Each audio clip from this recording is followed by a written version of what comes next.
yesterday, September 1st, 2020, we've seen the official presentation of the new Ampere lineup of GPUs with the 3070, 3080 and 3090. We all were expecting a super expensive lineup with over 2,000 euros price tag, but this is not the case. Follow me for more details.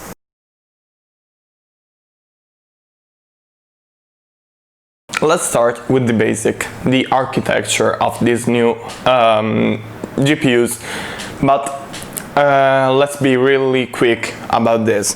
The Ampere series is based on a processor unit in collaboration with Samsung, based on 8 nanometers. This is how they've managed to over double the transistor on their GPUs.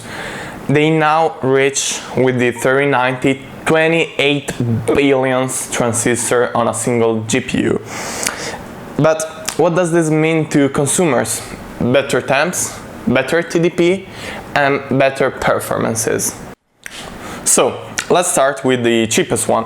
Starting at 519 euros, it outperforms the RTX 2080 Ti. But how is this possible for half the price?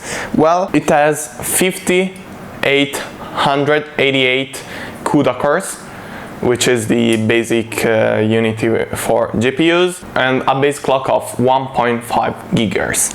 This GPU easily beats the RTX 2080 Ti, but you will need a PCIe Gen 4 in order to use the maximum out of your GPU, so you will need a Ryzen CPU in order to do so. It has 8 GB of GDDR6 memory at 256 bits, so quite common memory for this GPU. It has the second generation of ray tracing cores, third generation of tensor cores, new DLSS, HDMI 2.1, DisplayPort 1.4, so it can output up to 8K outputs. All of this for only 220 watts of TDP, powered with an 8-pin connector.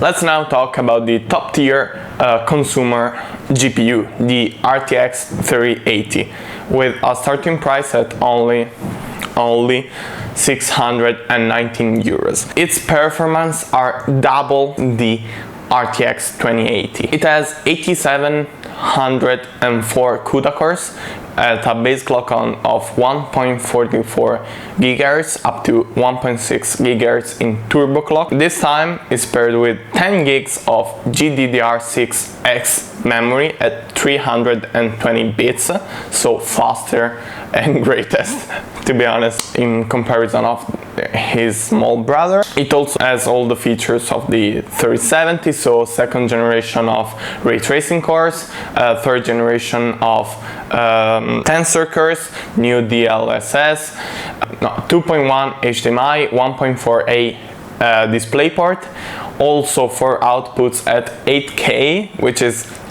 awesome, by the way, but this time TDP is 320 watts and it needs two PCI Express 8-pin connectors. Let's now talk about the beast, the most powerful GPU on the market.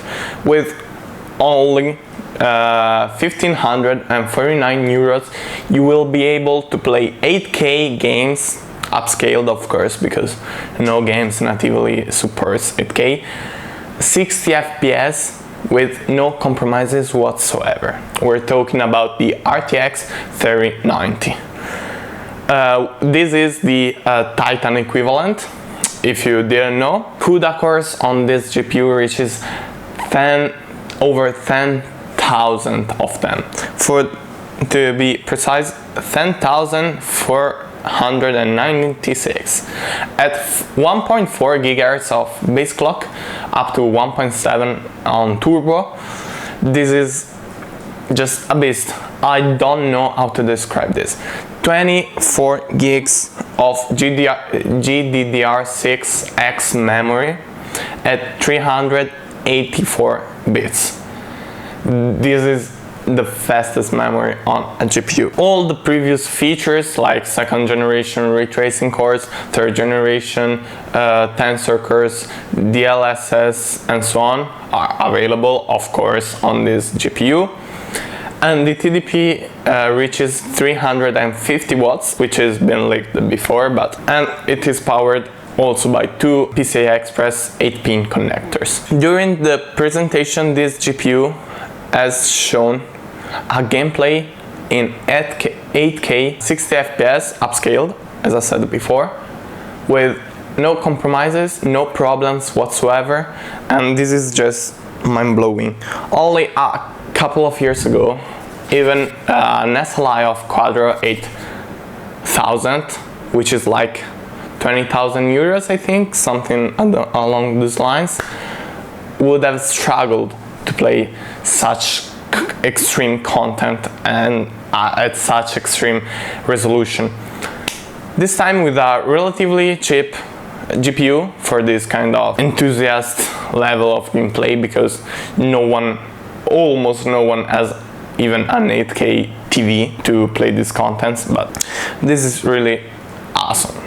As suggested by Linus at Linus Tech Tips in his video, this is a clear response to the next gen consoles, because even the dates, all these GPUs are coming out between late September, early October. This is a clear response to the Xbox Series X and PS5 consoles, and this will smash them. Of course, they cost only a GPU cost starting at $500, so there's no real comparison to make, but we know for sure that this will be just another level compared to the consoles. The only real missing player in this situation is AMD with Radeon Navi. Where are you? Wake up! We all are waiting for the RTX 3000 response from AMD.